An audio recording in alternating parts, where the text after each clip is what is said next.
अस्सलाम वालेकुम and welcome back once again. एक दफ़ा फिर आपको खुशामदीद कहेंगे HPL PSL एडिशन 8 की स्पेशल ट्रांसमिशन में। PSL का प्लेऑफ्स का जो मरहला है उसका आगाज़ होने जा रहा है और गुज़िश्ता रोज़ बड़ी तफसील से गुफ्तगू हुई है। अब तक की जो परफॉर्मेंसेज रही इस टूर्नामेंट में तमाम टीमों की, उसके ऊपर हमने बात की और साथ ही बहुत सारे आपके पैगामात हमें मौसूल हुए। हमारी कोशिश ये रही कि ज़्यादा से ज़्यादा मामलात पर बात की जाए जो इस वक्त सोशल मीडिया पे ख़ास तौर पर ज़ेर बहस आ रही हैं। खिलाड़ियों की इनफरादी कारकर्दगी के हवाले से बड़ी तफसील से गुफ्तगू हुई है और साथ ही जो अब तक इस टूर्नामेंट में होता रहा तमाम मैचेस में, उस तमाम सूरत हाल पे हमने अपने प्रोग्राम में वक्तन फ़वक्तन गुफ्तगू की है। बहरहाल आज भी बात होगी और जैसे ही प्लेऑफ्स का मरहला आज इसका बाकायदा आगाज़ होगा तो दो बड़ी टीमें टूर्नामेंट की आमने सामने हैं, लाहौर कलंदर्स और मुल्तान सुल्तान। और इन दोनों टीमों की जो कारकर्दगी रही इस पूरे टूर्नामेंट में बहुत ही शानदार रही। बाकी मानदा जितनी भी टीम्स हैं उसमें हमने देखा उनकी कारकर्दगी के अंदर कहीं बहुत ज़्यादा उतार देखा, कहीं बहुत ज़्यादा चढ़ाव देखा, लेकिन ये दो वाहिद टीमें थीं ऐसी जिन्होंने अपनी जो परफॉर्मेंस थी उसके ग्राफ को किसी हद तक जो है वो बनाए रखा और नीचे गिरने से रोके रखे रहे। तो जनाब इसके ऊपर आज बात करेंगे कि इन दोनों टीमों में कौन सा मजबूत हमें आज टीम नज़र आ रही है, दोनों में से कौन सी ऐसी टीम है जो आज मैच जीतेगी और फाइनल के लिए क्वालिफाई करेगी। तो इस मामले पर गुफ्तगू करेंगे। मौजूद मेहमान स्टूडियोज़ में तशरीफ़ फरमाएं। सबसे पहले उन्हें खुशामदीद कहूँगा और उसके बाद फिर गुफ्तगू के सिलसिले को आगे बढ़ाएंगे। सबसे पहले स्टूडियोज़ में हमारे साथ मौजूद हैं जनाब विसाल अंसारी साहब, हमारे इस ट्रांसमिशन का हिस्सा हैं, उन्हें मैं खुशामदीद कहूँगा। बहुत शुक्रिया विसाल भाई प्रोग्राम में हमें वक्त देने के लिए। दूसरे जो हमारे मेहमान हैं सगीर अब्बास साहब, फर्स्ट क्लास क्रिकेटर और क्रिकेट एनालिस्ट, टेलीफोन लाइन पर उन्होंने हमें ज्वाइन किया है। सगीर भाई को भी मैं वेलकम करूँगा। Thank you so very much, बहुत शुक्रिया सगीर भाई प्रोग्राम में वक्त देने के लिए। अच्छा जी विशाल भाई, गुफ्तगू का आगाज़ आपके साथ करेंगे। प्लेऑफ्स का मरहला जो है वो अब शुरू होने को है। दोनों टीमों की हमने कारकर्दगी देखी। मैंने जैसे कहा कि इन दो टीमों के अलावा जितनी टीम्स थीं परफॉर्मेंस में उतार चढ़ाव होता रहा, लेकिन ये दो वाहिद टीमें ऐसी थीं जिन्होंने अब कंसिस्टेंसी जो है वो शो की। कहीं एक जगह हमने देखा कि मैचेस हारे ज़रूर लेकिन बड़ी फास्ट रिकवरी इन्होंने शो की है। क्या कहेंगे पहले इन दोनों टीमों के बारे में? जी देखिए, लाहौर कलंदर ने दो मैच खेले इन्होंने लीग के आपस में, लाहौर कलंदर और मुल्तान सुल्तान ने, और दोनों मैच जो है ना वो इत्तेफाक से लाहौर कलंदर ने ही जीते। हम थ्रू आउट इस प्रोग्रामों में ये बताते रहे कि जो one of the best bowling pair है वो लाहौर कलंदर के पास है। लेकिन जब हम टूर्नामेंट जिस वक्त हम 31वें मैच में हम बैठे हुए और प्ले ऑफ का मरहला शुरू हो गया और यहाँ पे डू एंड डाई स्टार्ट हो गया है कि जो टीम हारेगी, एक टीम को एज हासिल है मुल्तान को, बाकी जो टीम हारेगी एक दोनों टीमों में से इनको एक एज हासिल है, बाकी टीमें जो है वो जो मैच हारेगी वो इस टूर्नामेंट से आउट हो जाएगी। इस पोजीशन के अंदर सबसे पहले तो मैं एक दो चीज़ें आपको बता दूं कि वेदर की फोरकास्ट ये है कि 22 से 24 डिग्री तक का टेम्परेचर होगा, रात को क्लाउडी होगा, ये कोई ड्यू एक्सपेक्टेड नहीं है, कोई फॉग एक्सपेक्टेड नहीं है। कज़ाफ़ी स्टेडियम की पिच जो है वो हमेशा से ही बैटिंग पैराडाइज कहलाती है। पहले बैटिंग करने में T20 के 9 मैचेस पहले बैटिंग वाली जीती है, 8 मैचेस जीती है सेकंड बैटिंग वाली। तो इस मरहले पे आप ये समझिए कि ये बैटिंग के लिए पिच बिल्कुल साजगार है और बड़े स्कोर का हमें नज़र आ रहा है। लेकिन हम जब बैटिंग की तरफ डालते हैं नज़र तो जो टॉप स्कोरर्स हैं, टॉप विकेट कीपर्स हैं, टॉप विकेट टेकर्स हैं, वो आज इन दोनों टीमों के अंदर मौजूद हैं। तो हमें दोनों तरफ से एक अच्छी क्रिकेट, एक पॉजिटिव क्रिकेट, बड़ा स्कोर हमें देखने को मिलेगा और जो अच्छी बॉलिंग करेगा वो यकीनन आज अपनी टीम को मैच जिता सकता है। इसलिए कि मैच जाएगा सिर्फ बैटिंग के ऊपर। बिल्कुल ठीक है, आपने कहा कि बैटिंग के ऊपर ये मैच जाएगा और इसमें जिसने ज़्यादा रन स्कोर कर लिए उसके लिए मामला आसान हो सकता है। सगीर भाई, आवाज़ मेरी आप तक पहुंच रही है? जी। अच्छा सगीर भाई, दोनों की अगर बल्लेबाजी का मुकाबला किया जाए तो जो मुल्तान के बल्लेबाज हैं वो ज़्यादा हमें डोमिनेट करते हुए नज़र आए, ज़्यादा डोमिनेंट रहे। और दूसरी तरफ लाहौर के अंदर हमने देखा कि उनका जो ज़्यादातर इन्हिसार था वो रहा फ़खर जमान के ऊपर कि उन्होंने अगर कोई बड़ा स्कोर किया तो उनके लिए जो बाकी मानदा बैटर थे मामला आसान हुआ। क्या कहेंगे दोनों की बल्लेबाजी का अगर मवाजना किया जाए, आप किस तरह देख रहे हैं? जी नहीं, बिल्कुल मुल्तान की बैटिंग इससे लाहौर कलंदर से बेहतर है, लेकिन देखें T20 है, इसमें कि आप टेक्निक नहीं कर सकते कि कौन अच्छा खेले कौन ना खेले। यकीनन बड़े प्लेयर, बड़े नाम होते हैं, उनसे हम काफी एक्सपेक्टेशंस होती है हमारी, और वो काफी हद तक इस टूर्नामेंट में काफी प्लेयर्स हमारे पूरे भी उतरे हैं। तो यकीनन ये प्ले ऑफ से यहाँ पे आप रिलैक्स नहीं हो सकते। यहाँ पे तो आपने पीछे मुड़ के नहीं देखना, यहाँ पे कुछ ही मैच बाकी रह गए हैं। तो ये है कि यकीनन, लेकिन बैटिंग के हिसाब से तो मुझे एज लग रहा है मुल्तान सुल्तान। लेकिन बॉलिंग देखें, मैंने हमेशा जब भी मैं बात करता हूँ मैं यही कहता हूँ कि आपको जो 90% मैच जितवाती है वो आपकी बॉलिंग ही जितवाती है। 10% ऐसा होता है कि आपने 240 कर दिए, 250 कर दिए, लेकिन अब तो वो भी सेफ नहीं रहे। तो जिस टीम की बॉलिंग ज्यादा अच्छी है, मेरे ख्याल में वो बॉलिंग के शोबे में अगर आप बात करते हैं तो बहुत ऊपर है अपना लाहौर कलंदर्स। लेकिन उसका सिर्फ एक ही तोड़ नजर आता है, अगर आपने टॉस जीत के अगर आप पहले बैटिंग करते हो लाहौर कलंदर्स के खिलाफ और ऐसा स्कोर पोस्ट करते हो, वो तो उसमें आप जितना स्कोर पोस्ट करो, क्योंकि बॉलिंग आप उस वक्त नहीं करनी होगी, आपने डिफेंड नहीं करना होगा, आपने उस वक्त जीतने के लिए आपको बॉलिंग मतलब लाहौर कलंदर्स की सेकंड इनिंग में जब नहीं होगी तो उस वक्त उनको शायद प्रॉब्लम हो सकती है। बैटिंग पे जब उन पे मैच आता है तो जैसे कि मैं आपसे वही कह रहा हूँ, बैटिंग में 10% होता है जो आपको बैटिंग मैच जितवाती है, बॉलिंग ज्यादा जितवाती है। तो बस थोड़ा बहुत प्रेशर उस वक्त जरूर आ सकता है लाहौर पे। तो मेरे हिसाब से हर हिसाब से लाहौर थोड़ी बेटर टीम नजर आ रही है, क्योंकि काफी मोराल उनका बहुत बूस्ट अप हुआ है, हाई हुआ है, हर जीते, ज्यादातर मैच जीते भी हैं। लेकिन देखिए क्रिकेट में ये भी होता है कि जो नीचे से टीम ऊपर आती है, बीच में 2-4 मैच हारी, झटके लगे इनको, फिर जो रिदम पकड़ा मुल्तान सुल्तान ने, तो मुल्तान सुल्तान भी सब बहुत डेंजरस टीम नजर आ रही है। लेकिन वही है कि प्रेडिक्ट हम कुछ नहीं कर सकते, T20 में हम कुछ नहीं कह सकते, लेकिन फिर भी मेरे हिसाब से जरा बॉलिंग जिसकी अच्छी है उसको एज जाता है। बिल्कुल ठीक है। आप ये समझते हैं कि जिनके पास बॉलिंग ज्यादा मजबूत हो, और 90% आपने कहा कि टीम बॉलिंग से ही जीतती है, और अगर एक अच्छा स्कोर करने में कामयाब हो जाए तो यकीनन मामला फिर उनके लिए आसान हो जाएगा। दोनों तरफ मुकाबला बराबर नजर आ रहा है। लेकिन लाहौर के जैसे बॉलर्स, अभी बात कर रहे थे हम कुछ देर पहले भी, कि उन्होंने लो जो टोटल है उसको भी डिफेंड किया, ये उनके पास एक एज है। बिल्कुल ठीक है। और जब मुल्तान दूसरी तरफ हम देखें तो उनके पास लीडिंग विकेट टेकर हैं एहसानुल्लाह की शक्ल में और अब्बास आफरीदी की शक्ल में, जो कि इंतहाई मौलिक साबित हुए हैं इस टूर्नामेंट के अंदर, और उनको सपोर्ट कर रहा है उसामा मीर। लेकिन ऑल एंड ऑल मैच जो है वो बराबर का नजर आ रहा है। जी विशाल भाई, आगे चलेंगे। ये बताइए, कंडीशंस आपने अभी तस्करा किया, क्या ये समझा जा सकता है कि आज लाहौर को होम ग्राउंड होने का एडवांटेज हासिल हो सकता है? फरमाइए। देखिए, इस टूर्नामेंट के अंदर तो होम ग्राउंड मैं नहीं कह सकता, इसलिए कि होम ग्राउंड के प्लेयर ही नहीं है, वो तो प्लेयर ही दूसरी जगह के। और कजाफी स्टेडियम पे इतने मैचेस जिसने फर्स्ट क्लास खेली हुई है, उसने इतने मैचेस खेली हैं कि अब कजाफी स्टेडियम की पिच जो है या नेशनल स्टेडियम की पिच वो किसी बैट्समैन से छुपी हुई नहीं है। उसके अंदर कुछ भी आप ऐसी जिद्दत नहीं कर सकते जो किसी के लिए नई हो और किसी लोकल के लिए वो पुरानी हो। लेकिन हम इसमें एक तरफ देखते हैं कि मुल्तान सुल्तान ने एक दफ़ा 243 रन किए, और इसी टूर्नामेंट में पिछले मैच में इन्होंने 263 रन किए अगेंस्ट कोयटा। तो यहाँ इनको बैटिंग की में हम इनको देख रहे हैं बेहतर, लेकिन जब इनकी बॉलिंग की तरफ देखते हैं तो अब्बास आफरीदी और एहसानुल्लाह, अब्बास आफरीदी नीचे से निकल के टॉप पे चले गए 22 विकेटों के साथ, एहसानुल्लाह 20 विकेटों के साथ नंबर 2 पे हैं। अच्छा, लेकिन डिसिप्लिन बॉलिंग की तरफ अगर हम देखेंगे तो वो डिसिप्लिन बॉलिंग जो है वो लाहौर कलंदर की नजर आएगी। तो अब सीनियर और डिसिप्लिन और मुश्किल घड़ी में गेंद करने वाले वो यकीनन मुल्तान के, लाहौर के पास है। और जैसे सगीर ने कहा, देखिए बैटिंग जो है वो मैच बचा सकती है, मैच जिताने के लिए बॉलर को ही कुछ ना कुछ करना पड़ेगा। और बॉलर के लिए अब बहुत कम चांस रहेगा, जो हमने पिछले प्रोग्रामों में भी डिस्कस किया कि बॉल की जो कंडीशंस आ गई हैं, उन कंडीशंस के अंदर बॉल को स्विंग करना रात में या बॉल के ऊपर उससे कुछ हासिल करने के लिए विकेटें आपको कुछ नया करना पड़ेगा। उस नए में कोई स्लो वन हो जाती है, कोई लेग ब्रेक हो जाती है, और दूसरी बाउंसर होती है, स्लो बाउंसर होती है। तो ये तमाम चीज़ों का जो कॉम्बिनेशन है वो मेरे ख्याल में लाहौर कलंदर के बॉलर्स के पास ज़्यादा बेहतर है। और इस हवाले से लेकिन लाहौर कलंदर की बैटिंग में हम देख रहे हैं सिर्फ एक हमारे पास फ़खर ऐसा है जो बड़ा स्कोर किए, वो टॉप रन गेटर्स में आ रहा है।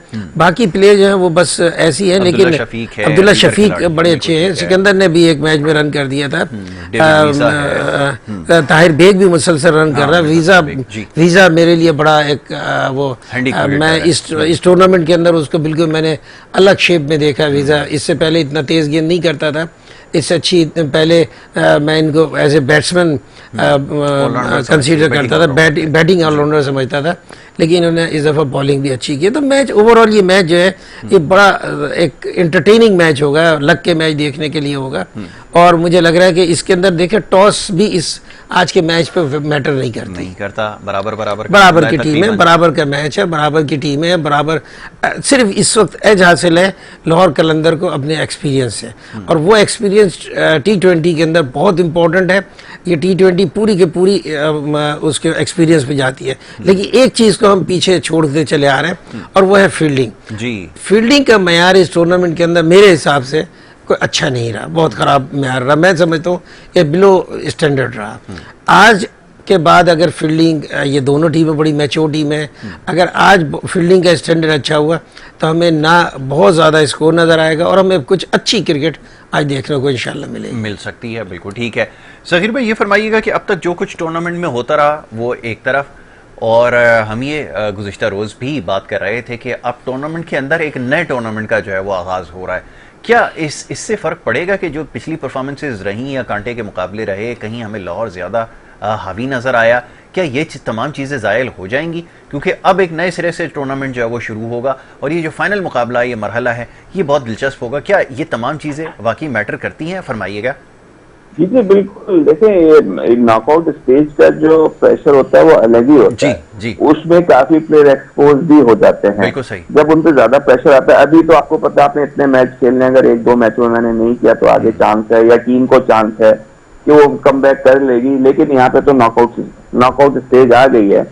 लेकिन हर मैच नया मैच होता है। कोई हमारा जो हमें बताया जाता है या कोचेज हम बताते हैं या लड़के भी सीनियर रहते हैं वो भी अपने जूनियर्स को कप्तान अंदर ये बताते हैं कि जी आपने हर मैच नए तरीके से स्टार्ट करना है, आपने पिछले मैच को भूल जाना है। कि नॉर्मल स्टेजेस में भी यही होता है, लेकिन जब ज्यादा प्रेशर आता है वो है नॉकआउट स्टेजेस। तो इसमें आपको 100% देना पड़ेगा, हर प्लेयर को 100% देने का पड़ेगा। पिछली बातें जो गलतियां हो गई वो भूल के उनको करना पड़ेगा, क्योंकि क्रिकेट में अगर आप पिछली बातें याद रखोगे तो आगे मैचों में आपको बड़ा नुकसान हो सकता है उसका।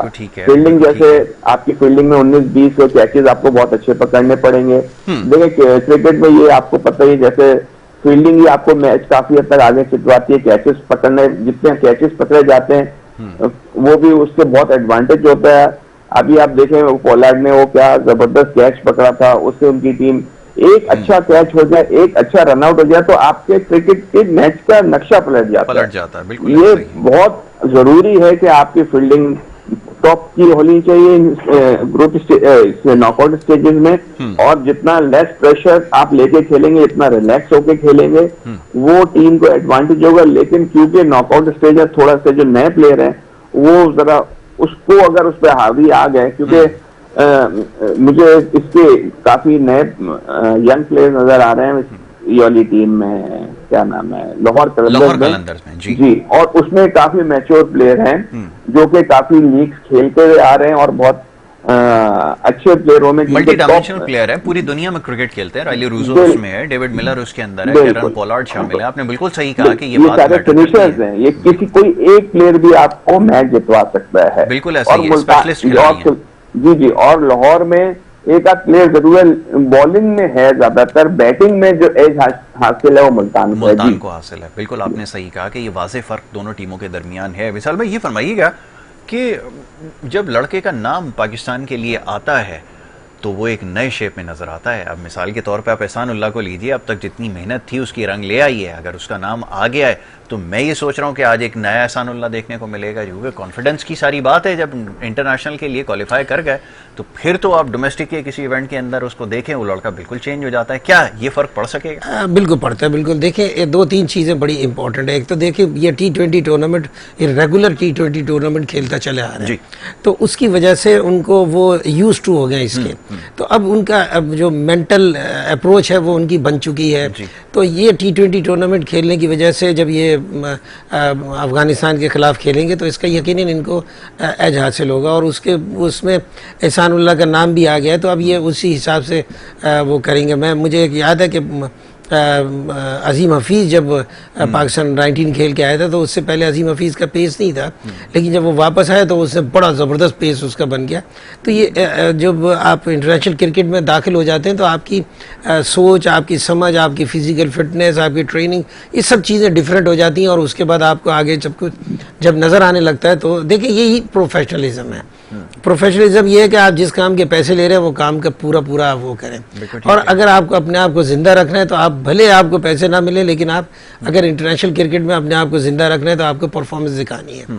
और यही वजह है कि ये तमाम प्लेयर जो है ना जब टीमों में सेलेक्ट होते हैं तो इनकी परफॉर्मेंस अच्छी हो जाती है। और इसमें मैं समझता हूँ कि ये एहसानुल्लाह के लिए ये बड़ा अच्छा कमबैक होगा। लेकिन इसमें एक चीज़ और भी बड़ी इंपॉर्टेंट होती है कि बॉलर्स जब एक ही तरह की बॉलिंग करते रहते हैं तो इंटरनेशनल कोचेज हैं उनको पकड़ लेते हैं और फिर वो ज़्यादा इतने इफेक्टिव नहीं रहते।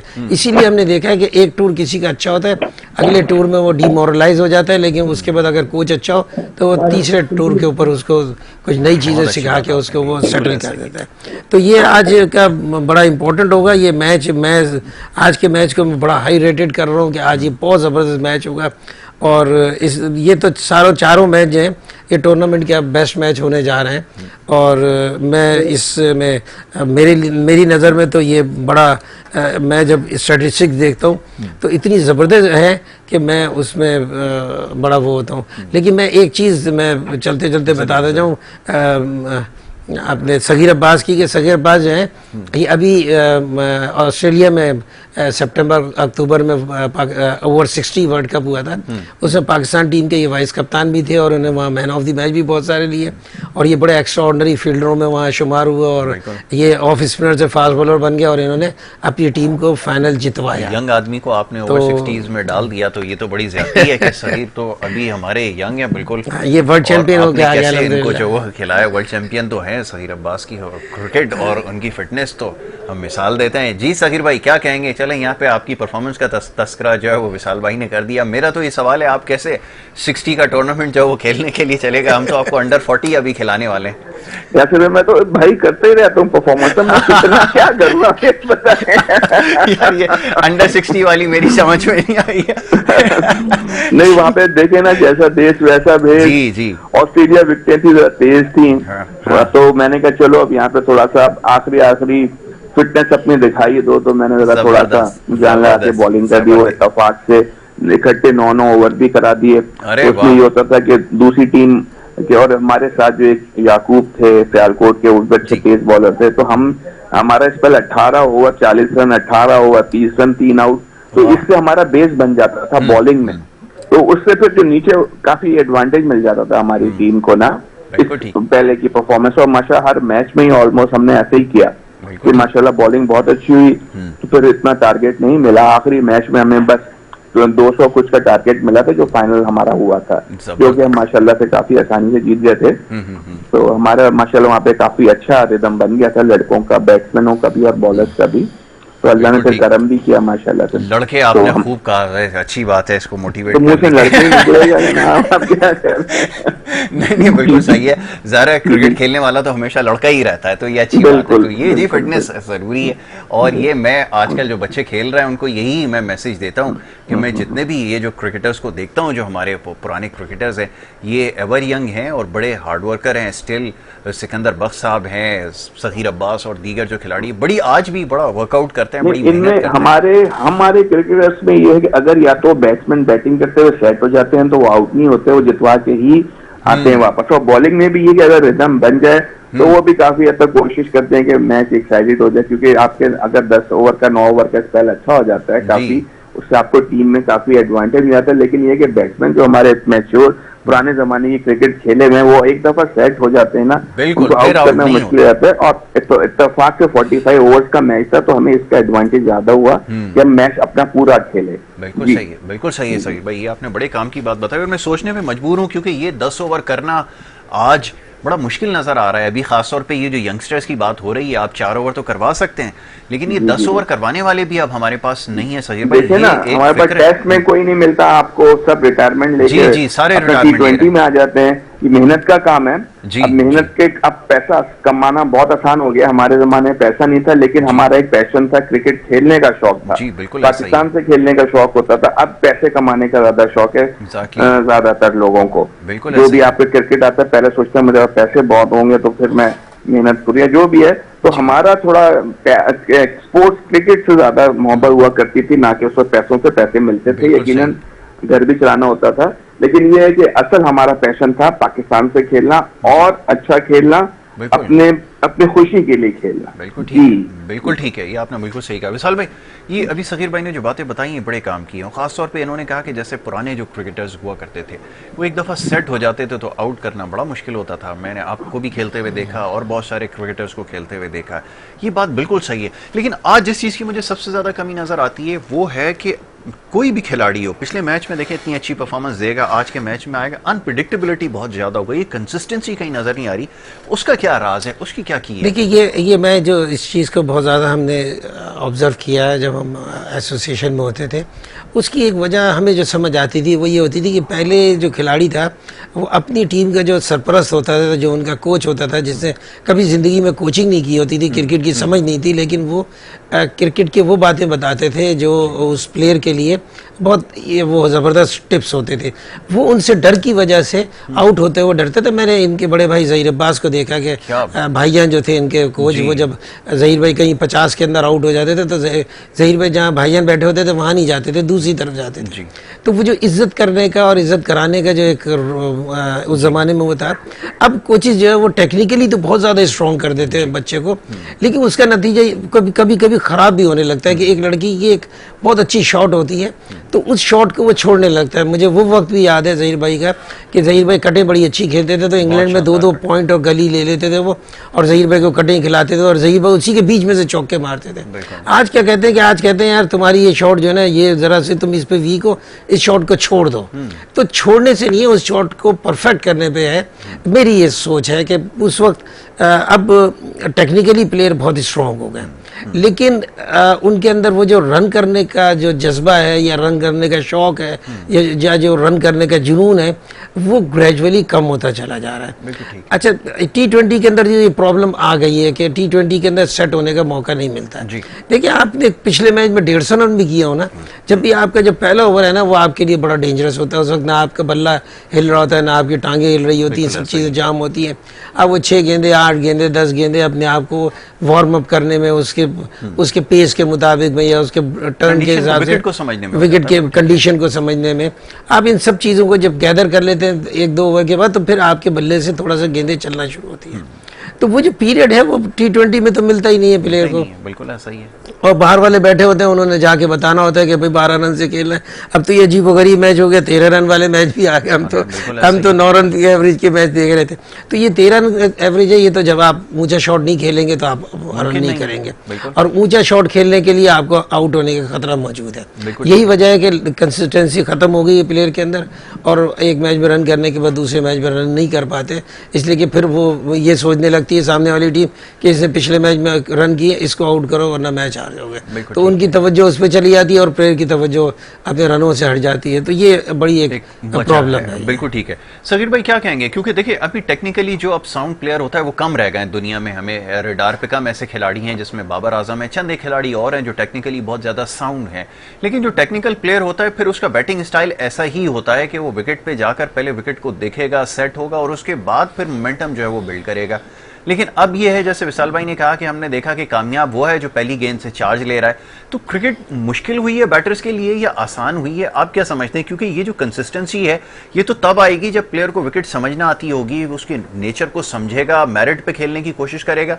लेकिन T20 में तो शायद ऐसा लगता है कि इसका मौका ही नहीं मिल पाता। जी हाँ जी, आप बिल्कुल सही कह रहे हैं। लेकिन देखिए प्लेयर वही ज्यादा कंसिस्टेंट और तेज भी खेल सकता है जो टेक्निकली साउंड हो। ठीक है, अपने आप को अडॉप्ट करना पड़ता है हर कंडीशन में, हर हिसाब से सिनेरियो में, क्योंकि आप प्रोफेशनल प्लेयर हो, आपको इतने करोड़ों रुपया मिलता है खेलने का। तो यकीनन जो हम भी कभी कभार बाबर पे क्रिटिसाइज कर देते हैं, वो स्लो खेलता है, लेकिन जब वो तेज खेलने पे आता है वो तेज भी खेलता है। फिर अपने करीब जब उसके माइलस्टोन आते हैं फिर वो थोड़ा सा रुक जाता है। वो पॉज होता है ना, वो अब आजकल इस क्रिकेट में खत्म करना पड़ेगा बड़े बड़े प्लेयरों को भी। जब आप एक दफा सेट हो गए, जब आपके लगने लग गए, तो फिर उसमें भी आप आउट हो सकते हैं, लेकिन उसमें चांसेस कम हो जाते हैं क्योंकि विकेटें इतनी अच्छी बनने लग गई हैं। 99% जो है बॉलर से क्रिकेट खत्म होती जा रही है, सब बैट्समैन ही की क्रिकेट रहती जा रही है। विकेटें आपको प्लेसेट मिलेंगी, आपका इक्विपमेंट इतना अच्छा होगा, बल्ले ऐसे हैं कि आप मिडिल कर दो तो ग्राउंड से बाहर बॉल चल जाती है, टॉप एज लग रहा है तो छक्का हो रहा है, इनसाइड एज लग रहा है तो चौका हो रहा है, और फिर वो जो पीछे आप शॉटे लगने लग गए हो, बिल्कुल ठीक तो है। बेचारा बॉलर क्या करे, वो इतनी प्रैक्टिस ओके आजकल के पीछे मार। गुफ्तगू जारी रखते हैं, ब्रेक के लिए कहा जा रहा है, छोटी सी ब्रेक लेकर वापस आ रहा हूं, उसके बाद डिस्कशन जारी।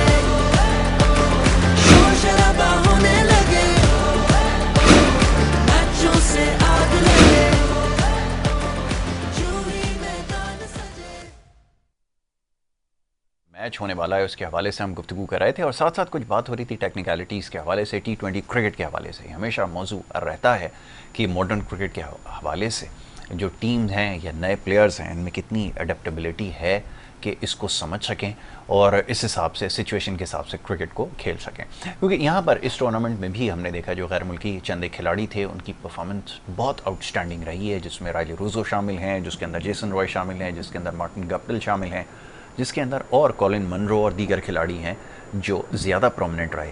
लेकिन हमारे जो खिलाड़ी थे उनमें चंद एक परफॉर्मेंसेस काबिल तारीफ़ हैं। उसमें एहसानुल्लाह परफॉर्मर रहे, रिजवान मुल्तान सुल्तान के कप्तान बड़े अच्छे परफॉर्मर है और दीगर खिलाड़ी बहुत सारे हैं। तो ये सारे वो खिलाड़ी हैं, लेकिन परफॉर्मेंस में एक बड़ा वाज़ेह फ़र्क है। ये समझने की कोशिश कर रहे हैं कि इस लेवल की परफॉर्मेंस जैसे हम देखते हैं कि दीगर खिलाड़ी दे रहे हैं और पूरी दुनिया की लीग्स में हमें नज़र आते हैं इसी तरह की परफॉर्मेंस देते हुए, ये हमारे पास कब ऐसे प्लेयर्स आएंगे, इस हवाले से बात करेंगे। स्टूडियोज़ में हमारे साथ विशाल अंसारी साहब मौजूद हैं और टेलीफोन लाइन पर सगीर अब्बास साहब मौजूद हैं, उनसे हम गुफ्तगू कर रहे थे। विशाल भाई, ये एक कमी मुझे लगता है महसूस होती है, डेविड मिलर जैसा खिलाड़ी यानी कि हिट करने पर आता है तो अगर आपके पास 200 प्लस भी स्कोर हो और अगर वो चल रहा है तो वो लाजमी आपको मैच फिनिश करके देगा। वो चीज़ हमारे पास अभी तक देखने में नहीं आ रही। देखिए, ये हमारे किसी भी प्लेयर में इस वक्त मुझे अब्दुल्ला शफीक मैं एक्सपेक्ट करता हूँ उससे कि वो ज़रा सा ऐसा है कि वो ज़रा सुकून से खेलता है, मुनासबत से खेलता है। बाकी फ़खर तो जिस वक्त मारने पे आता था वो चलाते ही चला जाता है और 200 रन करने हो या 250 रन करने हो वो नहीं देखता। तो यकीनन आप प्लेयरों को थोड़ा सा मैच्योर हो जाना चाहिए, वरना पाकिस्तान देखिए जब आप पाकिस्तान खेलते हैं ना तो उसके अंदर मैच्योरिटी आपको अपने अंदर मैच्योरिटी लानी पड़ती है। हमने इस चीज़ को शाहीन आफरीदी में देखा कि शाहीन आफरीदी को मैंने काफ़ी अरसे बाद देखा कि शाहीन आफरीदी में थोड़ी सी बॉलिंग में मैच्योरिटी आई है, लेकिन वो अनफिट होने के बाद उसका थोड़ा सा जो परफॉर्मेंस है वो बहुत ज़्यादा इफेक्टिव नहीं रही। अच्छा देखिए, एक चीज़ और भी मैं शुरू से ये बात कहता हूँ कि अगर आपका स्विंग बड़ा है तो आपका स्विंग नुकसानदेह है, वो आपको आउट नहीं कर सकता, वो बल्ले के दूर से गेंद चली जाएगी। हाँ, इन डिपर जो है वो आपका जितना बड़ा होगा उतना इफेक्टिव होगा, लेकिन आउट स्विंग जो है वो थोड़ी छोटी होगी। इसी तरह से तनवीर जो था हमारा सोहेल तनवीर, उसको भी हमने देखा, उसका स्विंग भी। और दूसरी चीज़ ये कि ऑफ द पिच मूवमेंट जो है ना, ये मैं देखता हूँ शाहीन आफरीदी के अंदर कि इसका ऑफ द पिच मूवमेंट और इसका इन डिपर इसका बेहतर है, जिसकी वजह से ये हम आमिर में देखते थे ये बात, और एक हमारे मुल्क का गुजरा जादूगर आसिफ, उसके बाद मैंने आमिर में ये चीज़ देखी कि आमिर ने एक ही जगह से वो दोनों in cutter out swing in swing वो करता है। तो ये थोड़ा सा इन चीज़ों को लाना चाहिए। लेकिन आज के मैच में एक और चीज़ मेरी नज़र में बहुत इम्पोर्टेंट है, वो ये है कि जिस वक्त कोई प्लेयर आउट हो तो ये सेलिब्रेशन के बजाय वहाँ पे जाके आपस में डिस्कशन करें कि अब हमने हमारा अगला हदफ क्या है, अगली हमारी जो वे ऑफ वर्किंग है या टारगेट हमारा अगला लाइन क्या ऑफ है, एक्शन क्या होगा, लाइन ऑफ एक्शन क्या होगा, एक दूसरे से वो डिस्कशन करें। बहुत अच्छी बात वो बहुत इंपॉर्टेंट है, इसलिए कि ये बड़ा मैच है, इस मैच में माफी नहीं है। इस मैच की में बिल्कुल आपको बड़ी प्लानिंग के साथ, बड़ी उसके अच्छा ये प्लानिंग जो है ना, देखिए ये आप जितनी बड़ी मर्जी क्रिकेट खेलें, कोच जितना मर्जी समझा दे, लेकिन जो planning at the time suddenly आपको करना है, वो आपका डिसीजन कामयाब होता है। आप अगर सोच के आए कि अब हमने राइट हैंड लेग स्पिनर लगा देना, फास्ट बॉलर लगा देना, ऐसा नहीं हो सकता। ठीक है, सगीर भाई से आखिरी जुमला ले लेता हूँ। सगीर भाई ये बताइएगा, विशाल भाई ने बड़े काम की बात बताई है, यहाँ पर मुझे हिलाने वाले बॉलर्स जो हैं वो नज़र नहीं आए। पीछे से करके विकेट ले लिए उन्होंने, कोई नीचे अच्छा यॉर्कर मार दिया, उस पर तो विकेट निकल गई, या कोई मिस हिट कर गया तो आउट हो गया, वरना वो जो हम देखते थे बॉलें हिल रही होती थी वो इस दफ़ा नज़र नहीं आई। क्या कहेंगे? ये व्हाइट बॉल क्रिकेट में एक आध ओवर ही होता है जो कि हिलता है, क्योंकि व्हाइट बॉल में थोड़ा सा, अगर यही बॉल रेड से हो रही हो तो आपको वो थ्रू आउट 6-7 ओवर तक आपको हिलता हुआ जरूर नजर आएगा, क्योंकि लेकिन ये व्हाइट बॉल से क्रिकेट हो रही है। व्हाइट बॉल से क्रिकेट बैटिंग करने में ज्यादा आसानी होती है, ज्यादा चांसेस होते हैं बैट्समैन को ज्यादा स्कोर करने के। तो ये व्हाइट बॉल की ही वजह से है कि इतने इतने स्कोर बनते हैं। रेड बॉल थोड़ा आगे जाके ज्यादा जल्दी सॉफ्ट हो जाता है, जो कि फिर इतनी लंबी लंबी हिटें नहीं लगती। और जो ये आपका व्हाइट बॉल है ये थ्रू आउट सख्त रहता है, इस वजह से आपको मिस हिट पे भी और ये जो सगीर भाई छक्के लग रहे। जी जी बोलिए। थैंक यू सगीर भाई, वक्त मेरे पास बिल्कुल खत्म हो गया और यहाँ पर सेगमेंट जो है अपना प्रोग्राम जो है वो खत्म करना पड़ेगा। विशाल अंसारी साहब, मैं आपका बड़ा शुक्रगुजार हूँ। सगीर भाई आपका बहुत शुक्रगुजार हूँ। दोनों मेहमानों ने हमें वक्त दिया, यहाँ पर हमें क्विक वाइंड अप करना पड़ेगा। कल इंशाल्लाह जब ये मैच मुकम्मल हो जाएगा तो उसके बाद दोबारा आपके सामने हाजिर खिदमत होंगे और इस मैच के हवाले से मजीद गुफ्तगू की जाएगी। मोहम्मद यासिर को और हमारी टीम को दें इजाज़त। अल्लाह ने के बाद।